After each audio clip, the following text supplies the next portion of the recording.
Hello students, तो कैसे हो आप लोग। आई होप कि अच्छे होंगे। तो मैं आज मोशन का 4th लेक्चर लेके फिर से आ गया हूँ, जो कि ये आपका लास्ट लेक्चर होने वाला है। तो लेक्चर बहुत ही इंपॉर्टेंट है बेटा, जिसमें इसमें हम लोग क्या डिस्कस करने वाले हैं अभी। इक्वेशन ऑफ मोशन, ठीक है, सारी first equation, second equation, third equation, उसके बाद यूनिफॉर्म सर्कुलर मोशन, ठीक है। और यूनिफॉर्म सर्कुलर मोशन से रिलेटेड कुछ क्वेश्चन करेंगे, ठीक है। उसके पहले हम लोग area under the curve of the graph, ठीक है, वो ग्राफ वीटी ग्राफ है, ठीक है, और स्लोप क्या होता है इसके बारे में थोड़ी सी इंफॉर्मेशन लेते हैं, ठीक है। तो पेन और पेपर निकाल के बैठ जाइए और नोट्स बनाना स्टार्ट करिए और क्वेश्चन मेरे साथ सॉल्व करते रहिएगा, ठीक है। चलो स्टार्ट करते हैं बच्चे। तो लास्ट लेक्चर में हमने डिस्कस किया था बेटा, क्या डिस्कस किया था बताओ जरा। लास्ट लेक्चर में हमने डिस्कस किया था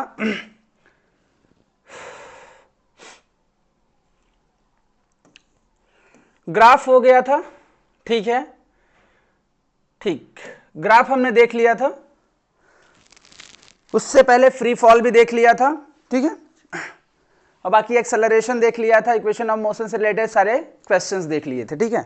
अब बाकी हम लोग आज स्टार्ट कर रहे हैं कि स्लोप क्या होता है, ठीक है, व्हाट इज द स्लोप, और एरिया अंडर कर्व किसी ग्राफ का हमें क्या देता है। बहुत इंपॉर्टेंट है, पक्का क्वेश्चन यहां से आता है, ठीक है, 100% आपके एग्जाम में क्वेश्चन यहां से आता है, ठीक है। चलो स्टार्ट करते हैं। तो स्लोप क्या होता है। स्लोप मतलब यार सिंपल समझो कि ढाल। स्लोप, बात समझ में आ रही है। स्लोप मतलब कोई चीज इंक्लाइंड है।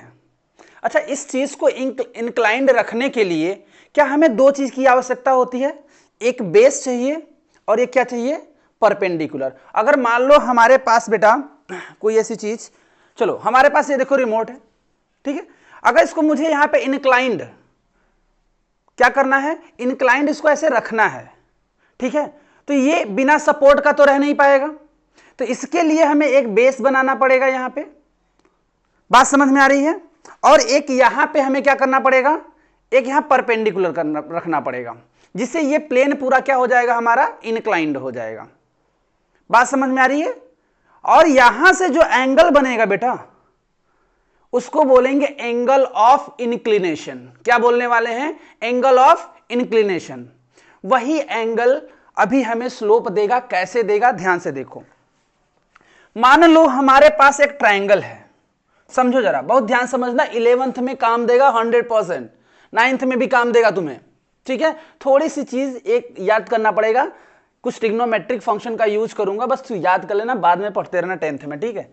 ये हमारे पास एक ट्रायंगल है बेटा, राइट एंगल ट्रायंगल।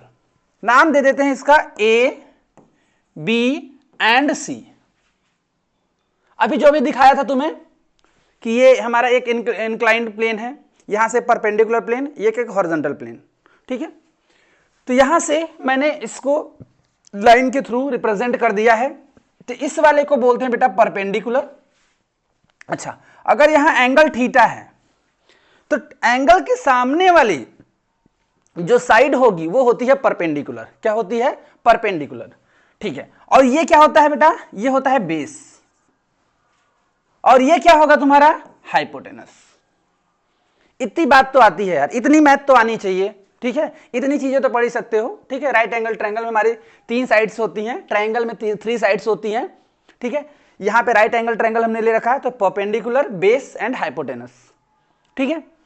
अच्छा, एक ट्रिग्नोमेट्रिक फंक्शन लिखूंगा बेटा, ध्यान से समझना, इसको याद करना कि tan थीटा, क्या मैं लिख रहा हूं, tan थीटा। क्यों लिख रहा हूं बता रहा हूं अभी तुम्हें। ट्रिग्नोमेट्रिक फंक्शन में tan theta, sin theta, cos theta, cosec theta, cot theta, ये ट्रिग्नोमेट्रिक फंक्शन है। लेकिन तुम्हें अभी आवश्यकता है यहां tan थीटा की, वो देख लो।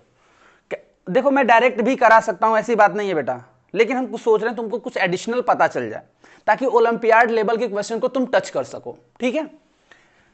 tan थीटा इक्वल टू होता है, याद कर लेना, कि परपेंडिकुलर अपॉन में बेस। अगर इस ट्रायंगल के अंदर हम tan थीटा यूज करें तो ये क्या देता है, परपेंडिकुलर अपॉन में बेस। क्या देता है, परपेंडिकुलर अपॉन में बेस। ये इतना रखना। और इस tan थीटा का एक नाम देते हैं बेटा यहां पे हम लोग, स्लोप। क्या नाम देते हैं, स्लोप। इस टेन थीटा का क्या नाम देते हैं बताओ? इस टेन थीटा का नाम हम लोग देते हैं स्लोप।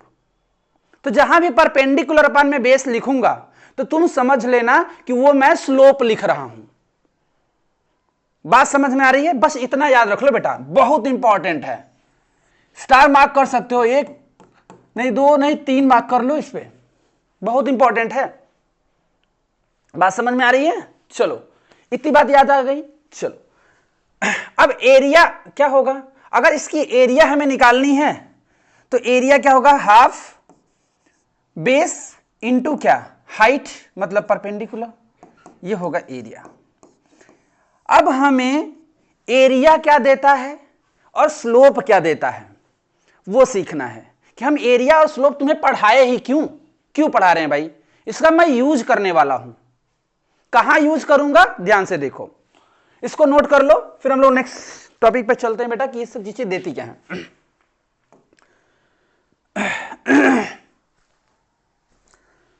चलिए बेटा देखिए जरा, डिस्प्लेसमेंट टाइम ग्राफ की बात करेंगे। किसकी बात करेंगे? Displacement time graph. कल मैंने बहुत सारे ग्राफ्स बताए थे, displacement time graph, velocity time graph, uniform non uniform motion के बारे में, accelerated motion, non accelerated motion. बात समझ में आ रही है? सारी चीजें मैंने कल डिस्कस किया था। चलो देखते हैं हम लोग बेटा डिस्प्लेसमेंट टाइम ग्राफ। पहले ड्रॉ कर लेता हूं एक। ये हमारे पास एक ग्राफ है जिसका ओरिजिन यहां पे है। इस एक्स एक्सिस पे मैं टाइम प्लॉट करूंगा जैसा कि मैंने कल बताया था। इस वाई एक्सिस पे मैं बेटा डिस्प्लेसमेंट प्लॉट कर देता हूं। क्या प्लॉट कर दे रहा हूं? डिस्प्लेसमेंट। ठीक है, क्या प्लॉट कर दे रहा हूं? डिस्प्लेसमेंट। ज्यादा आगे तक लिख दिया, डिस्प्लेसमेंट। डिस्प्लेसमेंट इस वाले एक्सिस पे डिस्प्लेसमेंट, इस पे है टाइम। चलो एक ग्राफ ड्रॉ करते हैं हम लोग ऐसा, स्ट्रेट लाइन। क्या ड्रॉ किया? स्ट्रेट लाइन ग्राफ ड्रॉ किया।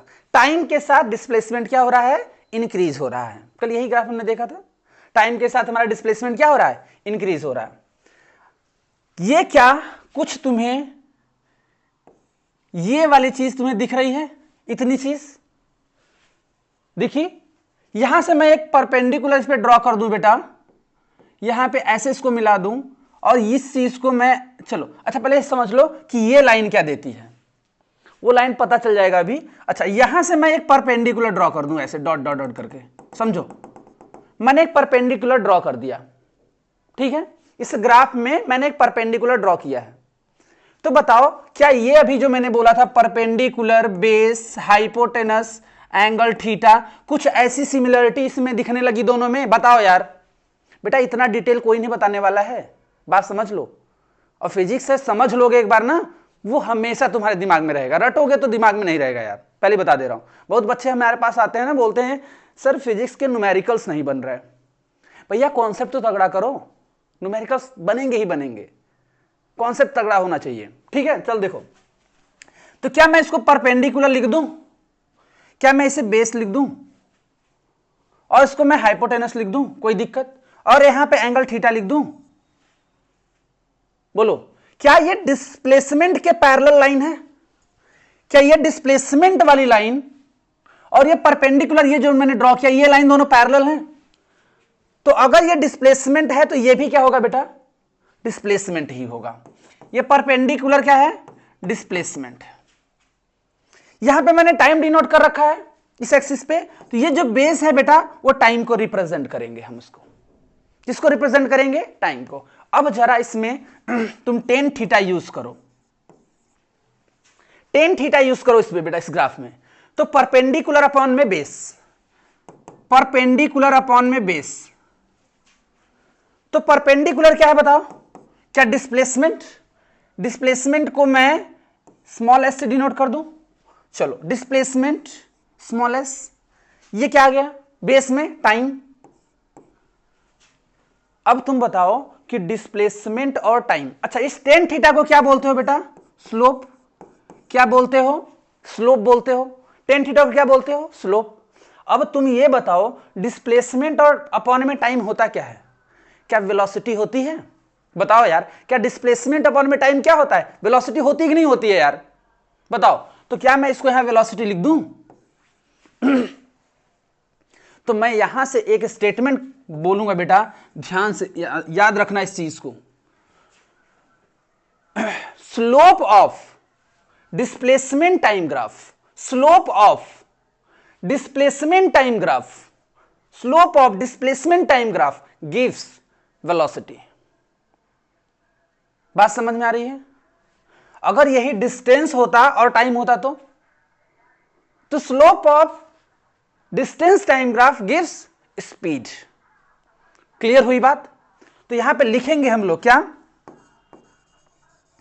Slope of what, displacement time graph, displacement time graph gives what, gives velocity. याद रखना है इसको। क्या देता है बेटा? Slope of ST graph, displacement time graph gives velocity. बोलो, समझ में आया? बोलो भाई, नहीं समझ में आया तो भी बताओ, समझ में आ गया तो भी बताओ। कोई दिक्कत है क्या? कोई दिक्कत है किसी को? बताओ, कमेंट बॉक्स में बताओ। दिक्कत अपनी बताओ, मैं फिर लेक्चर बना दूंगा। चलो नोट कर लो, समझ में आ गया को तुम लोग? यार तुम लोग को समझ में तो आ ही जाएगा, कोई दिक्कत वाली बात नहीं है। सब होनहार बच्चे हो, बस थोड़ी थोड़ी मेहनत कम करते हो, बाकी सब मेंटेन हो जाएगा। मेहनत करते रहो धीरे, सब अच्छे हो, ठीक है? देखो जरा, एरिया अंडर कर्व की बात कर लेते हैं, ठीक है? स्लोप की बात कर लिया कि स्लोप क्या देता है वीटी ग्राफ का, वीटी ग्राफ का स्लोप क्या देता है। अभी हमने डिस्प्लेसमेंट टाइम ग्राफ का स्लोप निकाला था तो क्या दे रहा था? वेलोसिटी। अगर यही ग्राफ, चलो देखो, यही ग्राफ किसके किसके बीच होता? वेलोसिटी और टाइम के बीच में होता। मान लो ऐसा ग्राफ बन गया वेलोसिटी टाइम के, अभी डिस्प्लेसमेंट टाइम बताया था, ये वेलोसिटी टाइम ग्राफ है, ठीक है? तो यहां से अगर मान लो बेटा एंगल थीटा, तो ये परपेंडिकुलर, ये base equal to time, perpendicular कितना? वेलोसिटी के बराबर। तो यहां पे अगर टेन थीटा तुम निकालोगे बच्चे, टेन थीटा इक्वल टू, तो परपेंडिकुलर अपॉन बेस, तो ये टेन थीटा क्या है बताओ? क्या स्लोप है? क्या स्लोप है? परपेंडिकुलर कितना है? वेलोसिटी के इक्वल। बेस क्या है? टाइम के इक्वल। तो वेलोसिटी अपॉन में टाइम क्या होता है? बताओ बताओ भाई, बताओ क्या होता है? पढ़ा चुका हूं, वेलोसिटी अपॉन में टाइम एक्सेलरेशन के इक्वल होता है। किसके इक्वल होता है? एक्सेलरेशन। तो वीटी ग्राफ का स्लोप क्या देता है? Acceleration. Slope of what? Slope of VT graph, slope of VT graph gives acceleration. बहुत इंपॉर्टेंट है बेटा, बोला था ना तुम्हारे दिमाग में कोई कंफ्यूजन नहीं रहने दूंगा, मैं हर एक चीज को कवर कर दूंगा, ठीक है? चलो अब थोड़ा सा हम लोग एरिया अंडर द कर्व की बात कर लेते हैं।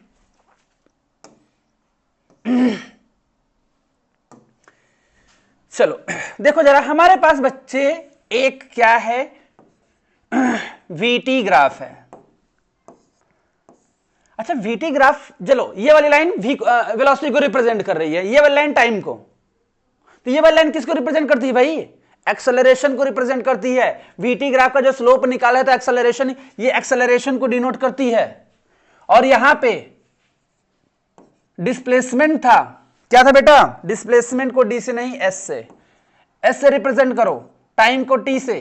तो ये वाला जो था ये क्या दे रहा था? ये वेलोसिटी था, ठीक है? हर एक लाइन का मतलब है, ये टाइम एक्सिस, ये क्या है? Displacement axis. तो ये वाला स्लोप क्या देगा?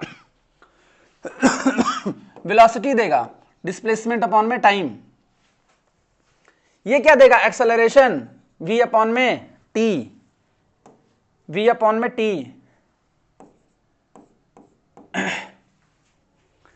अच्छा अब हम लोग एरिया अंडर द कर्व की बात कर लें। चलो यहां पे परपेंडिकुलर ड्रॉ कर देता हूं बेटा। ये परपेंडिकुलर जो किसके इक्वल होगा? v के पैरेलल है तो v के इक्वल। ये बेस है बेटा तो किसके इक्वल है? टाइम एक्सिस से टाइम के इक्वल ले लेता हूं। हमें इस ग्राफ का एरिया निकालना है। अभी मैंने ये नहीं बोलूंगा कि एरिया क्या देता है, तुम खुद बोलोगे, उसके बाद मैं स्टेटमेंट लिखूंगा, देखना। चलो area under the curve, area under the curve of VT graph gives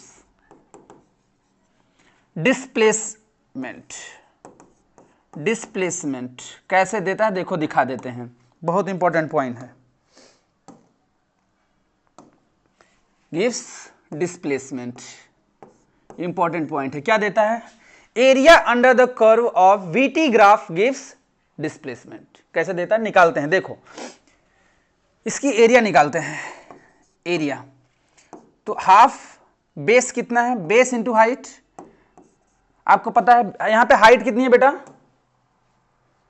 बार बार मुझे डस्टर पे हाथ जा रहा है, ठीक है।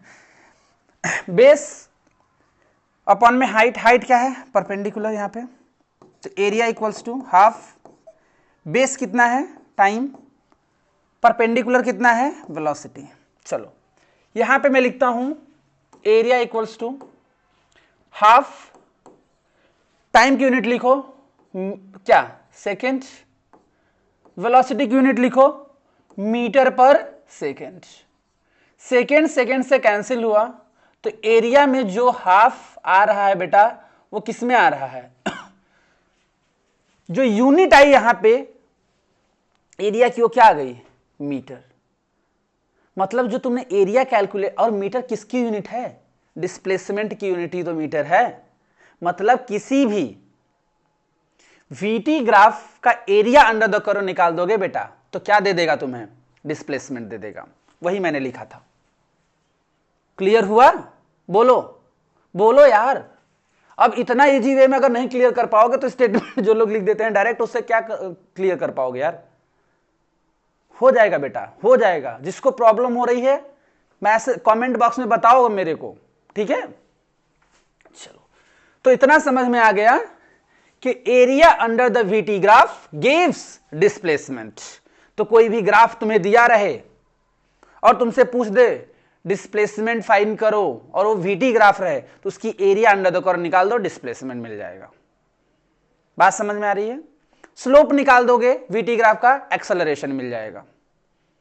बात समझ में आ रही है? डिस्प्लेसमेंट टाइम ग्राफ का स्लोप निकाल दोगे, वेलोसिटी मिल जाएगी।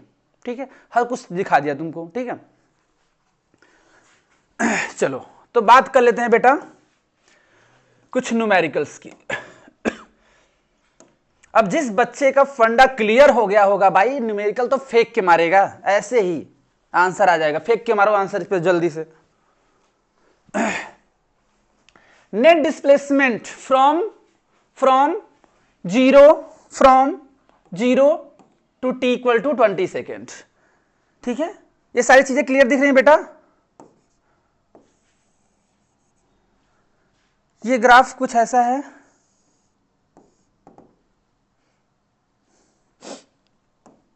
ग्राफ को मैं ड्रॉ कर दे रहा हूं, अगर दिख नहीं रहा होगा आपको तो ऐसा ग्राफ है, यहां ऐसे डॉटेड लाइन है।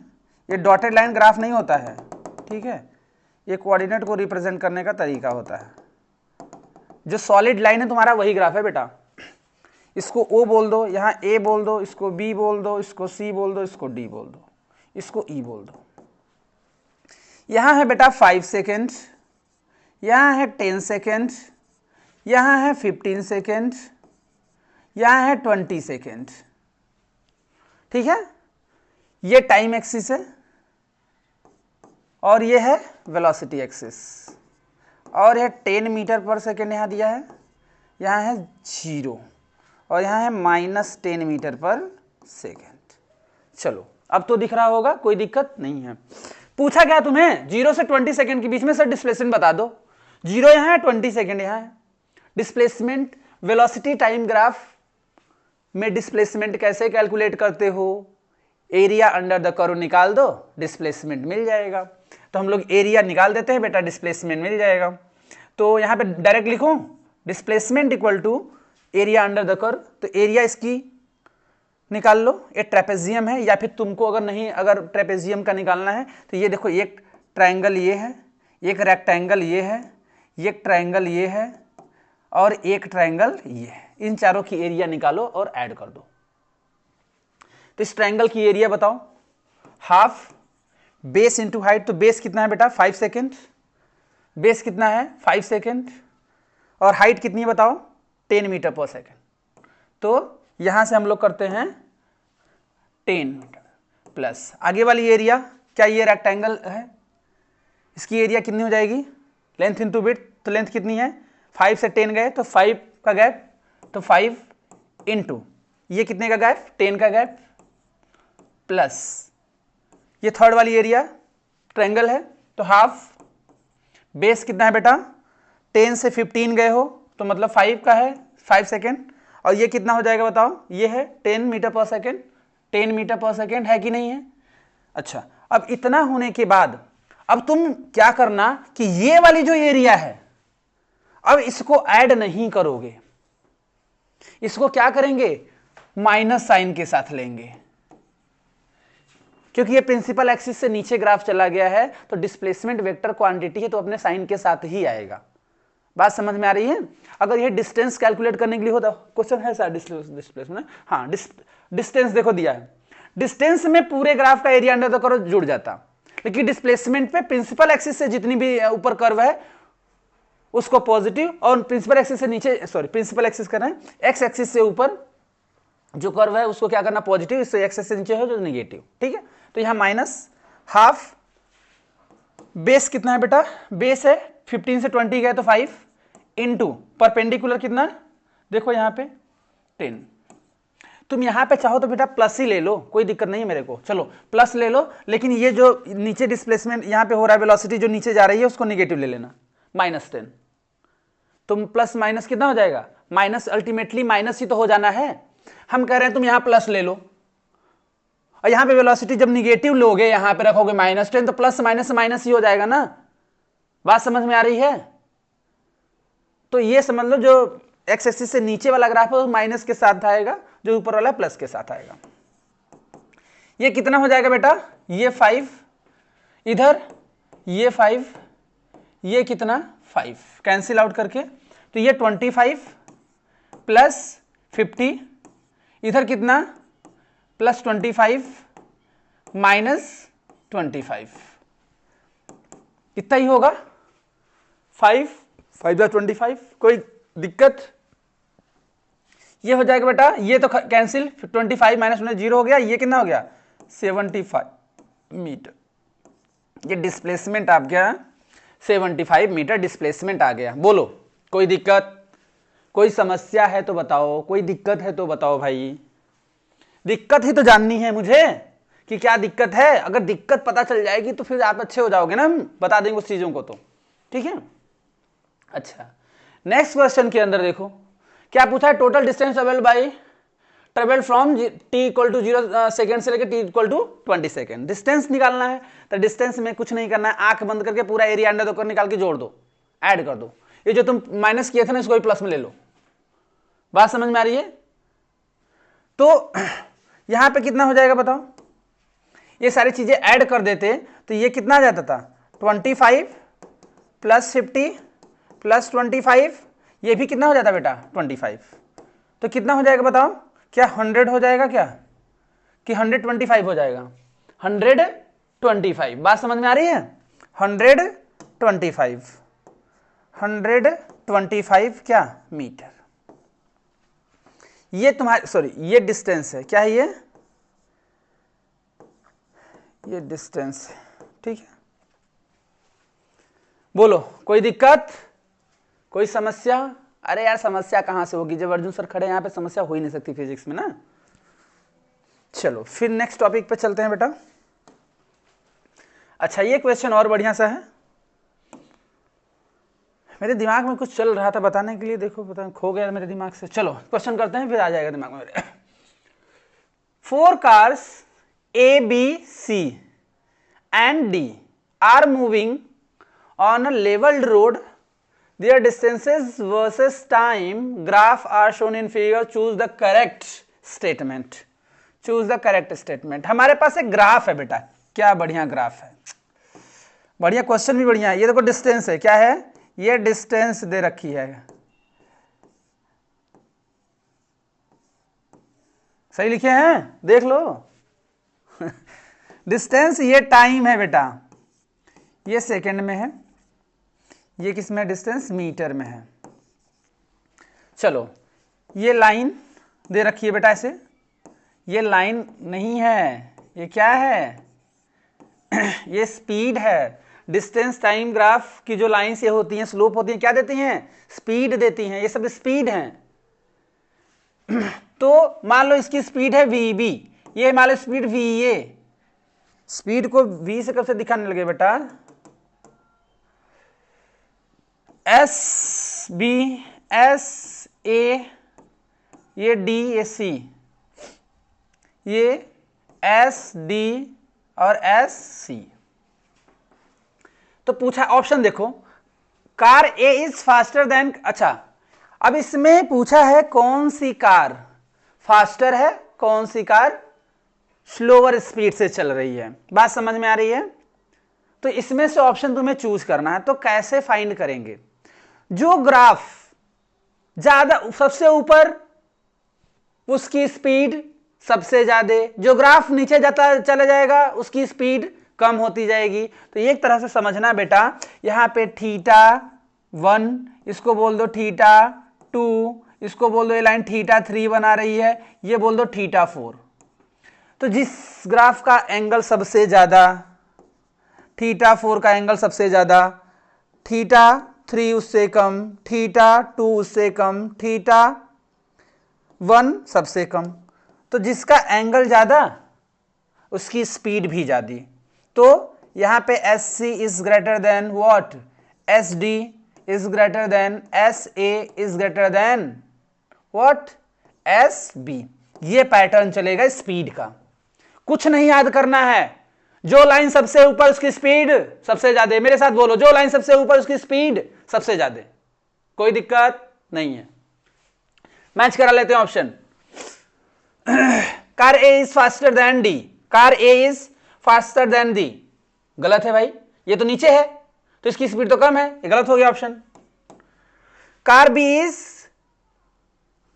Is the slowest, car B बोला है सबसे स्लोवेस्ट कार है। क्या बढ़िया आंसर है, सही तो है भाई, सबसे नीचे ग्राफ है, ये सबसे अच्छा आंसर मिल रहा है मुझे।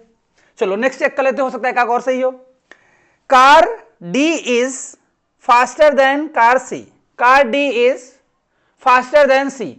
कहां फास्टर है भाई, ये तो नीचे ये ऊपर है, मतलब स्टेटमेंट गलत।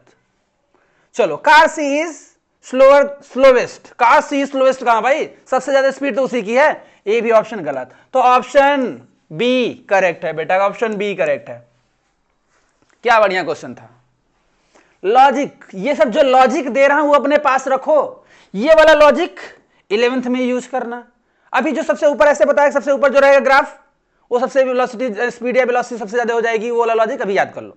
बात समझ में, बाकी तुमको इतना सिखा दिए कि जिसका एंगल सबसे ज्यादा, खत्म कहानी, ठीक है। चलो आ जाओ बेटा। अब आ गए हम लोग derivation of equation of motion पे, ठीक है। हमारे पास 3 इक्वेशन ऑफ मोशन है जिसका डेराइव करने वाले हम लोग। तो पहले फर्स्ट इक्वेशन को डेराइव करेंगे। हमारे पास 3 इक्वेशन थी, v equals to u plus a t, h equal to u t plus half a t square, v square minus u square equal to 2as। ये हमारे पास 3 इक्वेशंस थी। इन्हीं ये आई कहां से, मैंने बताया था आपको कहां से आई, इसी को हम लोग को देखना है। पहले तुमको मैं एक शॉर्टकट मेथड बताता हूं, ठीक है। वो हमारे प्यारे बच्चों के लिए जो फंस जाते हो ना, देखो वो तुम्हारे चुटकी में रटा दूंगा। देखो अभी पहले तो जो फर्स्ट इक्वेशन है बेटा, फर्स्ट इक्वेशन जो है वो देखो, क्या फर्स्ट इक्वेशन यही है, v equals to u plus a t, यही है। चलो ये देखो कहां से आती है।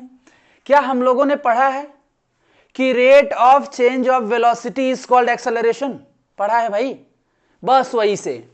तो क्या बोला था हम लोगों ने कि जो एक्सेलरेशन होता है वो फाइनल वेलोसिटी और इनिशियल वेलोसिटी का change with respect to time, वही तो एक्सेलरेशन होता था, याद करो। बस इसमें तुम क्रॉस मल्टीप्लाई कर दो भाई, equal to v minus u. तो यहां से v इक्वल्स टू मिल जाएगा u प्लस एटी। v को यही रहने दो, u को इधर भेज दो, तो u प्लस एटी। बोलो क्या दिक्कत है इसमें, कोई दिक्कत आई क्या?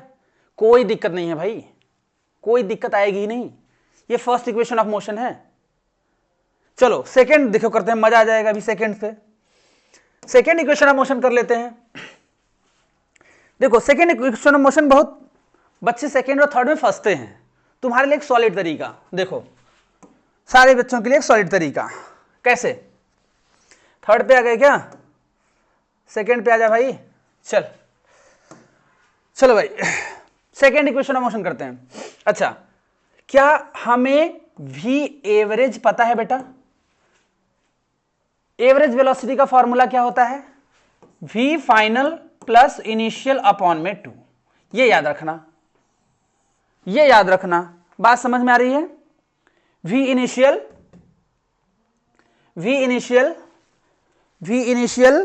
ठीक है। चलो कॉल आ रही थी, ठीक है। देखो इधर सुना होगा कि जो एवरेज वेलोसिटी होती है वो v1 प्लस v2 अपॉन में 2 होती है। सुना है? नहीं सुना है तो याद कर लो, देख लो कि एवरेज जो वेलोसिटी होती है v final plus initial velocity upon में 2। यहां v2 क्या है? फाइनल वेलोसिटी, v1 क्या है? इनिशियल वेलोसिटी अपॉन में 2, ठीक है।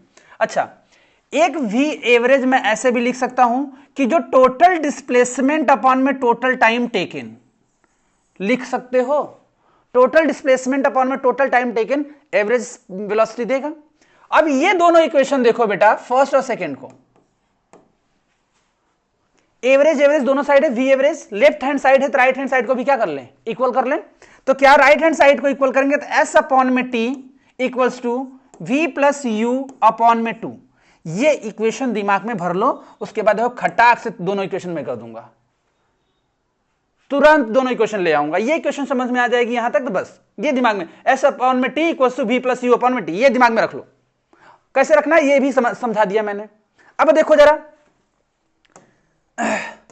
इस वाले पे कर देते हैं हम लोग। क्या हमको बोला तुमको रखने के लिए दिमाग में बेटा? s अपॉन में t equals to v plus u upon में 2, ये दिमाग में रख लो। बोलो अब यहां से तुम ना ऐसी लाइन खींचना, ऐसी लाइन, ऐसी जैसे मैं खींच रहा हूं, और एक ऐसी लाइन खींच लोगे, खींच लोगे। चलो अब तुम क्या करना है बेटा, यहां पे t की वैल्यू पुट करनी है मुझे। v प्लस, देखो v equals to u plus at होता है, तो यहां से v माइनस u अपॉन में a इक्वल्स टू t, ऐसे लिख सकते हो इसको। बोलो बोलो भाई, लिख सकते हो ऐसे। और यहां पे पुट करना है मुझे दूसरे वाले टर्म में v equals to u plus at।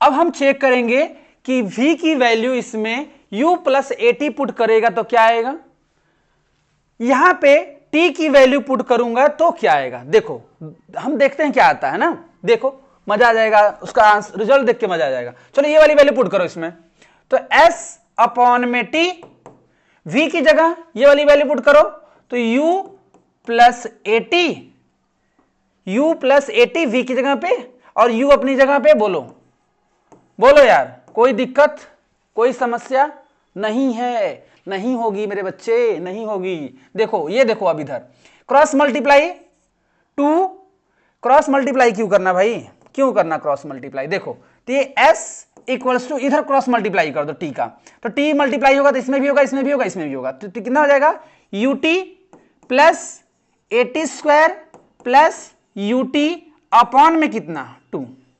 तो s equals to ut plus ut, 2 times of ut plus at square upon में 2। तो s इक्वल्स टू, ये डिवाइड कर लेंगे अलग, तो 2ut अपॉन में 2 प्लस हाफ at स्क्वायर, 2 से कैंसिल, तो s equals to ut plus half at square. बताओ भाई कौन सी इक्वेशन है? क्या सेकेंड इक्वेशन ऑफ मोशन है? बोलो यार, बोलो सेकेंड इक्वेशन ऑफ मोशन आ गई? बोलो आ गई ना? कितने प्यार से आ गई, कोई दिक्कत नहीं है। अच्छा ये वाली वैल्यू पुट करके देखते हैं क्या आता है, चेक करते हैं। चेक करने में क्या है, मैथ से खेलना है भाई, समझ रहे हो? फिजिक्स वालों की थोड़ी मैथ अच्छी कर लो बेटा बस, बाकी कुछ नहीं, थोड़ी सी मैथ अच्छी कर लो। चलो देखो अब जरा टी की वैल्यू पुट करो, इसमें टी की वैल्यू पुट करो तो यहां पे कर दें, चलो तो s अपॉन में टी की value v minus u upon a equals to, देखो यहां पे ये टी की वैल्यू उठा के यहां पे रखा v माइनस यू अपॉन में a, और यहां पे क्या है v प्लस यू अपॉन में 2 कर लोगे, ये ऊपर चला जाएगा तो s a अपॉन में v माइनस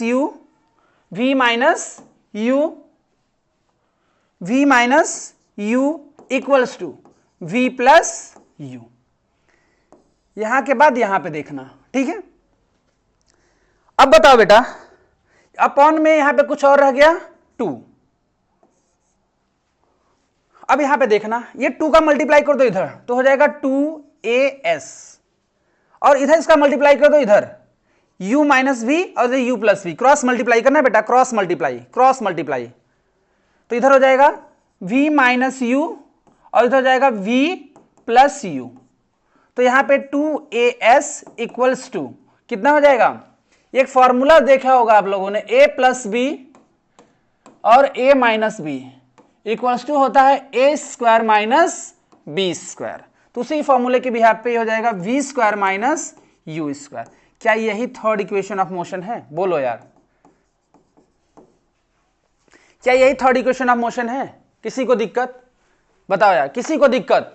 बस तुम इस फॉर्मूले को दिमाग में रख लो, बस अलग अलग वैल्यू क्या करो, यहां पे टी की वैल्यू पुट कर लोगे, यहां पे किसकी वैल्यू पुट कर लो, वी की वैल्यू पुट कर लो, बस मैथ लगा दो, आ जाएगा तुम्हारा आंसर। बोलो यार सही है? चलो मजा आ गया।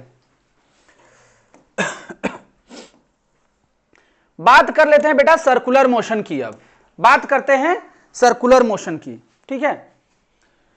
बात कर लेते हैं सर्कुलर मोशन की। यूनिफॉर्म सर्कुलर मोशन क्या होता है? Uniform circular motion, what is the uniform circular motion?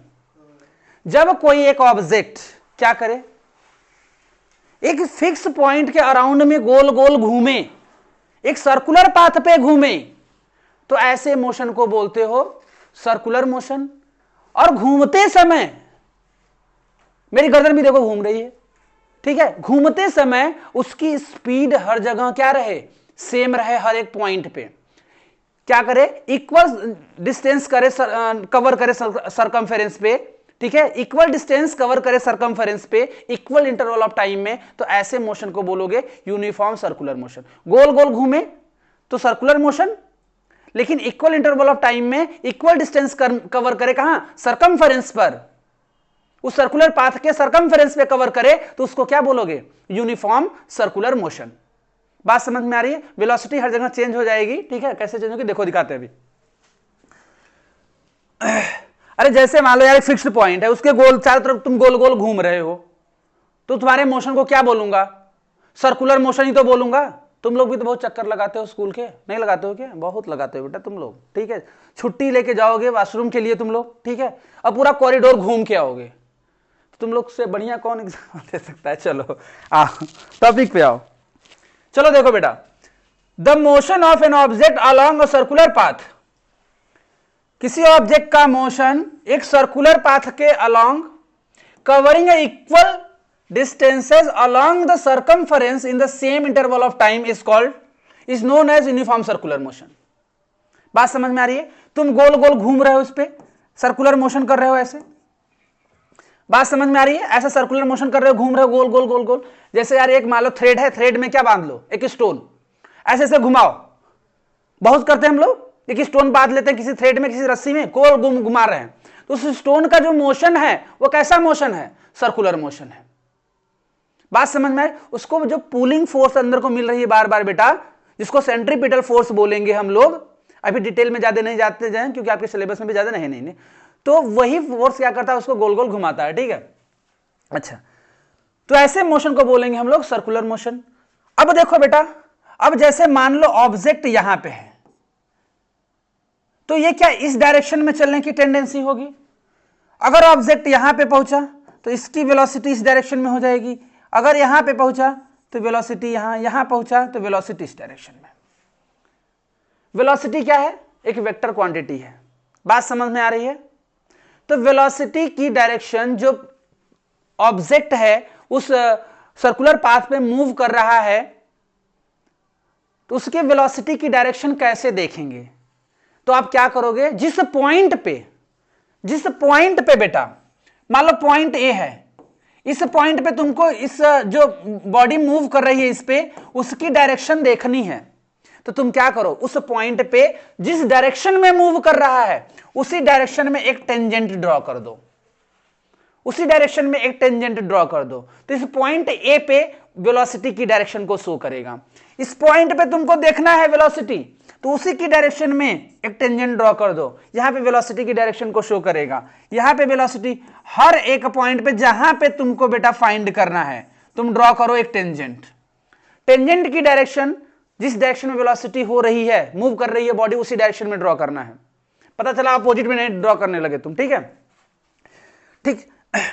अब यहां पे एक चीज देखो बेटा, कि covering equal distance on circumference और सेम इंटरवल ऑफ टाइम, तो उसको बोलोगे यूनिफॉर्म सर्कुलर मोशन। और सर्कुलर मोशन के अंदर जो यूनिफॉर्म सर्कुलर मोशन हो रहा है बेटा, वहां पे आप बोलोगे क्या, उस जो स्पीड है वो यूनिफॉर्म स्पीड है। कैसी स्पीड है? यूनिफॉर्म स्पीड है, स्पीड चेंज नहीं हो रही है। लेकिन अगर वेलोसिटी की बात करोगे तो नहीं बोल पाओगे, क्योंकि वेलोसिटी हर एक पॉइंट पे अपना डायरेक्शन चेंज कर रही है। बात समझ में आ रही है? बात समझ में आई? चलो ठीक है। अच्छा, एक जो अंदर की तरफ जो फोर्स लगता है बेटा, उसको बोलते हैं FC, सेंट्रीपिटल फोर्स। एक एक्सेलरेशन भी एक्ट करता है, उसको बोलते हैं सेंट्रीपिटल एक्सेलरेशन। तो सेंट्रीपिटल एक्सेलरेशन जो होता है बेटा, वो होता है v²/r। r क्या है? r है इस रेडियस, इस पाथ की, इस सर्कुलर पाथ की रेडियस है बेटा। इस सर्कुलर पाथ की क्या है? रेडियस है। तो सेंट्रीपिटल जो एक्सेलरेशन होगा वो v²/r होगा। कहां से आया अभी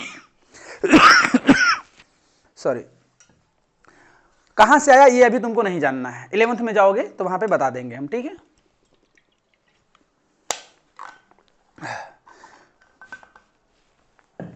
फोर्स की बात करें तो सेंट्रीपिटल फोर्स कितना आ जाएगा? फोर्स इक्वल टू होता है मास इंटू एक्सेलरेशन। तो centripetal force equal to mass into centripetal acceleration. तो FC equals to mass into centripetal acceleration कितना है? v²/r। तो ये होता है सेंट्रीपिटल फोर्स। बात समझ में आ रही है? ये होता है सेंट्रीपिटल फोर्स। एक रिलेशन होता है लीनियर वेलोसिटी और एंगुलर वेलोसिटी में। जब आप क्या करोगे, किसी भी ऑब्जेक्ट के चारों तरफ गोल गोल घूमोगे, तो वहां पे वेलोसिटी तुम्हारी लीनियर नहीं रह गई भाई, वहां तुम्हारी एंगुलर वेलोसिटी यूज होगी, जिसको क्या बोलेंगे? ओमेगा। ओमेगा क्या है बेटा? Angular velocity. Angular velocity. और यहां v जो ले रहे थे वो क्या है? Linear velocity.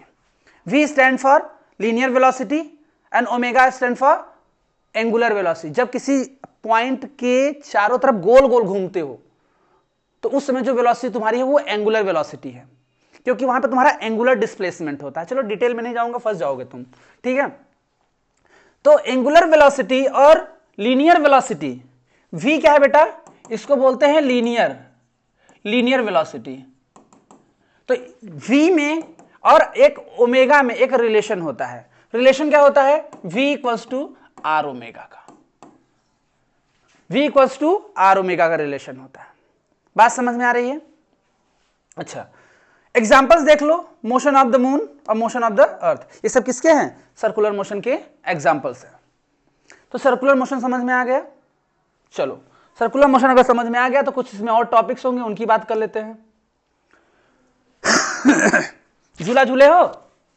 ये गोल गोल प्रदर्शनी में अक्सर तुम लोग घूमने जाते हो। घूमने कहाँ जाते हो भाई तुम लोग घूमने कहाँ जाते हो? ठीक है, कुछ और करने जाते हो तुम लोग। चलो देख लो। अच्छा, पोल नहीं खोलेंगे तुम लोग के बेटा, ठीक है? इधर देखो। अब ये देखो जरा, ये झूला जो है बेटा वो कैसा मोशन कर रहा है? सर्कुलर मोशन कर रहा है। कैसा मोशन कर रहा है? Circular motion. बात समझ में आ रही है? हर एक पॉइंट पे ये जब झूला जब यहां पे आएगा ना, तो ये देखोगे जिसमें बैठे होते हो तुम ना, वो बाहर की तरफ निकल जाता है। क्यों निकलता है? क्योंकि उसमें सेंट्रीफ्यूगल फोर्स बाहर की तरफ एक्ट करती है। बात समझ में आ रही है? अच्छा, in any uniform circular motion the speed remain constant but direction of the velocity changes. कितने बढ़िया पॉइंट है, पक्का क्वेश्चन यहां से आएगा बेटा, ये क्वेश्चन बनने ही वाला है, जान लो। हम कह रहे हैं अगर सर्कुलर मोशन कोई ऑब्जेक्ट कर रहा है तो स्पीड कांस्टेंट हो सकती है बट वेलोसिटी कभी कांस्टेंट नहीं हो सकती है। क्यों? क्योंकि वेलोसिटी वेक्टर क्वांटिटी है। अगर यहां हो तो इधर तुम्हारी डायरेक्शन होगी, यहां पे आए तो डायरेक्शन इधर, डायरेक्शन इधर, डायरेक्शन, मगर तुम्हारा मोशन करने का सेंस अगर ए है तो वेलोसिटी क्या होगी बेटा, हर एक पॉइंट पे चेंज हो रही है, बट स्पीड चाहे तो तुम कांस्टेंट रख सकते हो। अगर इक्वल डिस्टेंस कवर कर रही है सरकमफेरेंस पे इक्वल इंटरवल ऑफ टाइम में तो स्पीड क्या हो जाएगी, सेम हो जाएगी, बट वेलोसिटी सेम नहीं हो सकती है। ठीक है। टाइम पीरियड की बात कर लेते हैं बेटा। What is the time period? क्या होता है time period? What is the time period? बता है, चलो बताते हैं। तुम जब किसी सर्कुलर पाथ पे या फिर कोई भी पाथ हो उस पाथ को कवर करते हो, जिस पॉइंट से तुम चले उसी पॉइंट पे तुम लौट के वापस आ गए, तो उस जर्नी में जितना टाइम तुम्हें लगा वो तुम्हारा क्या है, टाइम पीरियड है। बात समझ में आ रही है? उस जर्नी में एक चक्कर कंप्लीट किया तुमने और एक चक्कर कंप्लीट करने में जितना समय लगा तुमको वो क्या है, तुम्हारा टाइम पीरियड। एग्जांपल दूं, ले लो एग्जांपल। घर पे थे, घर से स्कूल गए, स्कूल से वापस कहां चले आए, घर पे, एक चक्कर कंप्लीट। तो इस जर्नी में जितना टाइम लगा बेटा तुम्हें, that is a time period. ठीक है, देखो, time taken by an object to complete one full cycle of the motion. One full cycle complete, यहां से चले पॉइंट ए से, फिर पॉइंट ए पे ही पहुंच गए, तो इस जर्नी में जितना टाइम लगा that is called time period. That is called time period. Time period का देखो फॉर्मूला लिख रखा है मैंने, T equals to 2 pi r upon में व्हाट, स्पीड। कैसे आया देख लो सर, टाइम इक्वल टू होता है डिस्टेंस अपॉन में क्या, स्पीड होती है। मान लो यहां पे जो ऑब्जेक्ट चला उसकी स्पीड क्या है, उसकी स्पीड है बेटा, उसकी स्पीड कितनी है, एस है।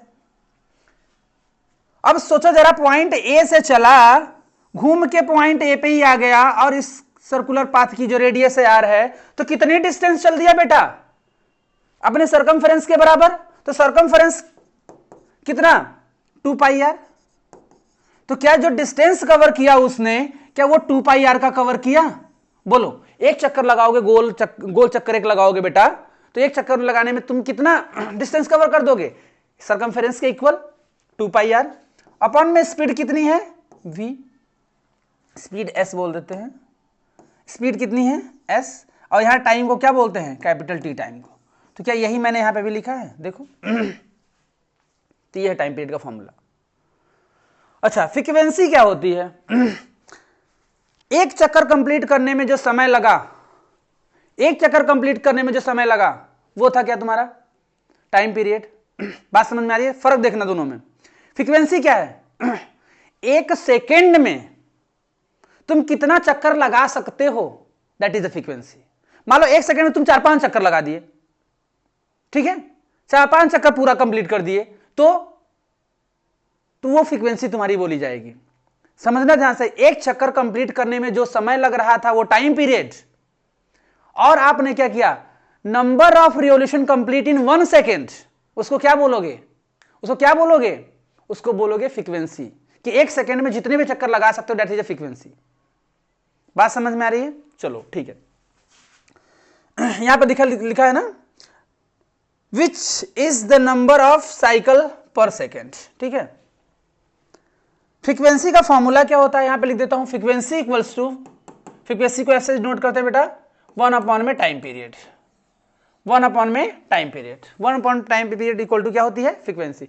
फ्रीक्वेंसी की जो यूनिट होती है बेटा वो हर्ट्ज होती है। क्या होती है, हर्ट्ज होती है। ठीक है, यहां पे होगा छिपा हुआ, तो हर्ट्ज होती है। और टाइम पीरियड की यूनिट क्या होती है, टाइम पीरियड की यूनिट क्या होती है बताओ, सेकेंड होती है। टाइम पीरियड की यूनिट क्या होती है, सेकेंड, और फ्रीक्वेंसी की यूनिट क्या होती है, हर्ट्ज। ठीक है, चलो नेक्स्ट टॉपिक की बात कर लेते हैं। आ गया न्यूमेरिकल, कर दो। अ particle is moving in a circular path of radius 35, एक कोई पार्टिकल है बेटा, क्या बढ़िया सा गोला बनाया मैंने बेटा, देख रहे हो। A particle is moving in a circular path of radius 35 metre, ठीक है, रेडियस है बेटा इसकी कितनी, 35 metre. Then its displacement and distance travel in metre after completing half revolution. Half revolution मतलब पॉइंट ए से अगर चला कोई ऑब्जेक्ट, तुम्हारे जैसा एक ऑब्जेक्ट बेटा, तुम्हारे जैसा प्यारा सा क्यूट सा ऑब्जेक्ट यहां से चला और कहां पहुंच गया, पॉइंट बी पे, मुस्कुरा रहा है आपकी तरह, ठीक है। ये आप लोग की फोटो है, देखो कितने क्यूट लग रहे हो आप लोग बेटा। पॉइंट बी पे क्या हाफ साइकिल कंप्लीट हो गई, बिल्कुल। तो पूछा गया है कि हाफ रिवोल्यूशन जब कंप्लीट हुआ तो तुम बता दो डिस्प्लेसमेंट और डिस्टेंस। चलो यहां से यहां तक जब आए तो डिस्टेंस कितना, ये वाला पूरा पाथ जो है जो कवर किया यही क्या है, डिस्टेंस। तो डिस्टेंस इक्वल्स टू क्या हो जाएगा बेटा, सर्कमफेरेंस का हाफ, तो ये 2 पाई r अपॉन में कितना हाफ कर दें तो 2 से 2 कैंसिल हो गया बेटा, तो यहां बचा पाई की वैल्यू बोल देते हैं 22/7 और r की वैल्यू कितनी बोल दें, r की वैल्यू कितनी है 35। तो ये 7 × 5 = 35 होता है और 22 × 5 = 110 होता है, क्या 110 मीटर, 110 मीटर। अच्छा डिस्प्लेसमेंट की बात कर लो बेटा, डिस्प्लेसमेंट की बात करो, तो जो डायरेक्ट डिस्टेंस होती है point A to B, shortest distance A to B, वही होती है डिस्प्लेसमेंट। तो यहां से हो जाएगी, बताओ ये भी 35 हो जाएगा, तो कितना हो जाएगा 35 × 70 मीटर। तो आंसर कौन सही हो जाएगा, ऑप्शन ए सही हो जाएगा। चलो एक लास्ट सेम न्यूमेरिकल है क्या भाई, चलिए यहां से ये चैप्टर आपका पूरा हो गया फिनिश्ड, ठीक है। अब हम लोग क्या कर, आप लोग की रिस्पॉन्सिबिलिटी है कि आप लोग इस चैप्टर को पूरा रिवाइज करोगे। लेक्चर 1, लेक्चर 2, लेक्चर 3, लेक्चर 4, ये चारों लेक्चर आपको क्या करना है, पढ़ना है। सीरियल वाइज लेक्चर देखते आओगे, हर एक चीजें समझ में आएगी, कोई डाउट नहीं आने वाला है, ठीक है। सारी चीजें डिस्क्रिप्शन में आपको मिल जाएंगी बेटा, कोई डाउट आता है तो आप कमेंट बॉक्स में लिख सकते हो, ठीक है, वहां पे लिख देना, मैं बता दूंगा आपको, कोई भी इशू नहीं आने वाला है। बस तुम मेहनत करते रहो यार, तुम मेहनत करते रहोगे, तुम रिस्पॉन्स दोगे तो हर एक चीज का क्या करेंगे, और अच्छे से चीजें कराएंगे, ठीक है, और अच्छी अच्छी चीज लेके आएंगे। और तुम इस लेवल से पढ़ लोगे ना, तुम्हारा ओलंपियाड के क्वेश्चन इजीली आ जाएंगे। बस तुम क्या करना, अब तुम्हें अब नेक्स्ट जो लेक्चर आने वाला है उसमें हम लोग इस चैप्टर से रिलेटेड अच्छे न्यूमेरिकल करने वाले हैं। बात समझ में आ रही है, एक न्यूमेरिकल सेशन करेंगे बेटा, PYQs भी उसमें होंगे, ठीक है। तो आप लोग को दिक्कत नहीं लेना, सारे न्यूमेरिकल करके हम लोग नेक्स्ट चैप्टर फिर स्टार्ट करेंगे क्या, force and laws of motion, ठीक है। तो पढ़ते रहिए, मुस्कुराते रहिए और खुश रहिए, तब तक के लिए ओके बाय।